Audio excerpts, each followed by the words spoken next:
Good morning, all gods and goddesses. You're listening to High Frequency Radio. I'm your host, Yusuf L. It is Sunday, July 13, 2014. I'm broadcasting live from sunny Southern California. Got a very, very special Sunday morning Quest for the Spirit talk show today. We have a very, very special guest that is joining us this morning, Dr. Phil Valentine. I'll be bringing him in just a minute. I want to say what up to everybody who's joining us, all the people who are slowly logging in. All my guests in the chat room, Mata El Musa Bay, Truth Hurts, and all the other callers on the line. Good morning. Thank you for joining us this morning. This should be a very, very interesting conversation this morning. You know, last week, we started this Sunday morning shows for spiritual purposes and, esoteric conversation, even in some fringe-type discussion. We've discussed, last week we discussed the laws that regulate the universe coming out of the Kabbalah, and that was a very, very interesting discussion. Even got into a little discussion about history and the evidence of extraterrestrials that are on, that exist all around the planet. Very, very made for some very, very good discussion. Also, real quick, let me make a couple of announcements real quick before I delve too deep into it. I will be having the webinar to complete for the business credit and TPNs tomorrow. You will be getting the email shortly on that. And the rest of, and also the webinar. We were going to have the Jonah Bay webinar yesterday. It was such a short notice that we decided to, package that up. We're going to have that next week as well. So, be looking for that. If you are not on my email list, you need to get on my email list. Email is highfrequencyblogtalk@gmail.com. highfrequencyblogtalk@gmail.com. Well, without further ado, I'm going to bring in our special guest this morning, Dr. Valentine. Good morning. Good morning, sir. Very good morning to you. And how are you this fine morning, sir? I'm well. And yourself? Thank you. Welcome back to the show. You were on our show some months ago for the first time, and it made a very, that show is still a very, very popular show in my archives. We look at our archive numbers. Our show has been growing every month, and people like to go and look at that show. So I was like, hey, let me bring Dr. Valentine back, especially in lieu of a conference that you were just recently in, that I saw it on YouTube. It was something about, I think it was an extraterrestrial conference or something like that you were just recently in.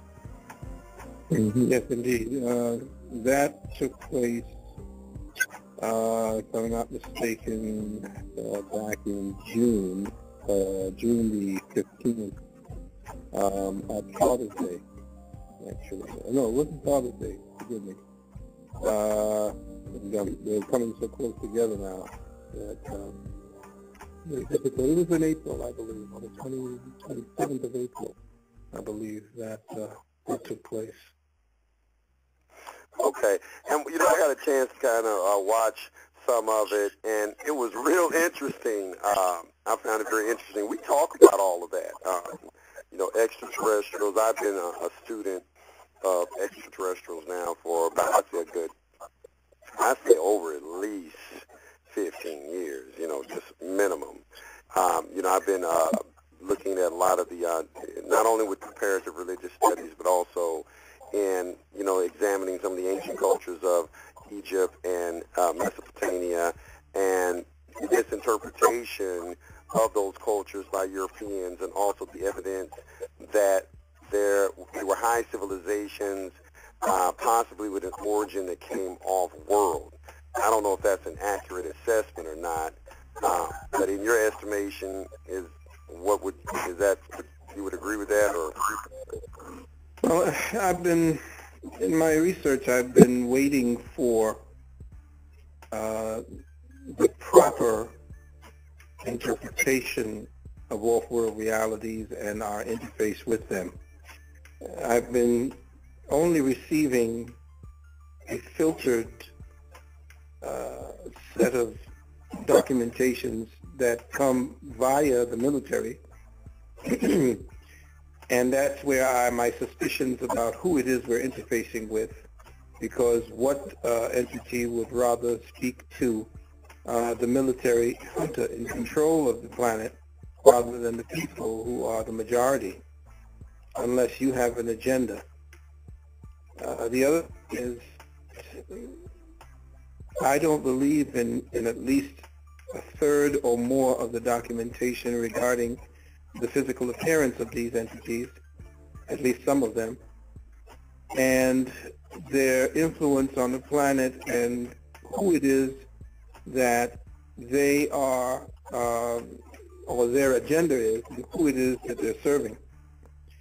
I'm not talking about, Jesus or Lucifer and all the ways that the European has kind of perverted that knowledge into its own sacrosanct religious belief structures. I don't believe any of that crap. There are definitely things, most of what we see in the Bible and any of these other so-called sacred books were ripped off from the so-called legends and myths of our people. So we may get a version of the historicity of that phenomenon only because of what was stolen and the referencing of that off-world experience to our ancestors. But I don't believe in most of what is being said. I don't believe, and I hate to use that word, believe, if any of my students know, I do not recognize that the people that the government are now having a relationship with have any of our better welfare in mind. I believe that knowing the despotic nature of our government, to have anything to do with them, they too must have some kind of agenda that is not favorable to the vast majority of humankind. I always warn my students as well, I like to finally say, that any entity that needs a craft, an artificial craft to travel in space and time, means that they have now ascended to that level of technical proficiency because of the brutal nature of their species. You could see the rise of the European to technological supremacy based upon his own record. And the creatures that actually focus on creating technologies outside of their own innate ability to travel space and time through their mind. So the highest and most evolved cultures in all of existence have no forms of artificial vehicles to travel through space and time. I love that. Actually, one of my symbols for my show is a Merkaba, that allows you to travel through space and time. But I kind of thought about that myself, first of all, why none of these extraterrestrials, they never come and talk to blacks? They don't ever come down and talk to our people. They always talk to the Europeans. And they have all of these interfaces and so forth, and we don't ever seem to have any of these, encounters or anything like this. But when you look at the origin of civilization and these ancient societies, they all based on melanated individuals. So I was just kind of curious about that. And I know that they were getting filtered information from them. Everything is always misconstrued or construed to be European. They do it in the movies. They do it in the books. If you just went by the movies, you'd kind of start wondering, well, do we have any place in history or in the future? You're going to wonder because it's like everything is, has been so whitewashed. But Tell me this. I got a chance to kind of briefly look at the conference that you went. What was the theme of that conference about the interpretation of that we're getting? Could you briefly go over that a little bit? Well, if I'm not mistaken, or if my memory serves me, I believe that Dr. Delbert Blair talked about ancient astronauts and black spacemen. I believe that Brother Polite spoke about the ecological, cosmological origin of religion and ancient civilizations. I spoke about the Alpha Celestials, which is who we are.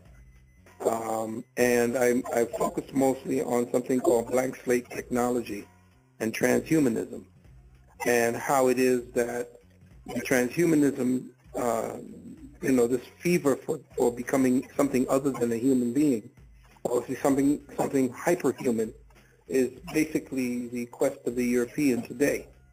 I equated that with his lack of melanin being able to give him the empathetic connection to spirit that peoples of color have, and that he needs to create an exoskeleton reminiscent and analogous to melanin in order to have cause that technology to hyperactivate the melanin within him, whatever melanoid, or not true melanin, but melanoids, which is a kind of melanin. He needs a kind of exoskeleton, which is why you see this fever in the movies for all these exoskeleton things that are enhancing the strength and the abilities of the European man. This technological surge and fever that the European is under is based upon an innate survival mechanism, because his lack of melanin does not give him the wherewithal to shift into greater and higher levels of ascendancy. He's trapped, essentially, by his own recessive continent. And most people don't see it that way. So you don't take what Sun Tzu in The Art of War says, you always monitor your enemy and celebrate in his victories, because he has taught you something by that. So if we don't learn anything by the fact that based on his desperation to survive, he has had to acquire a heck of a lot more ways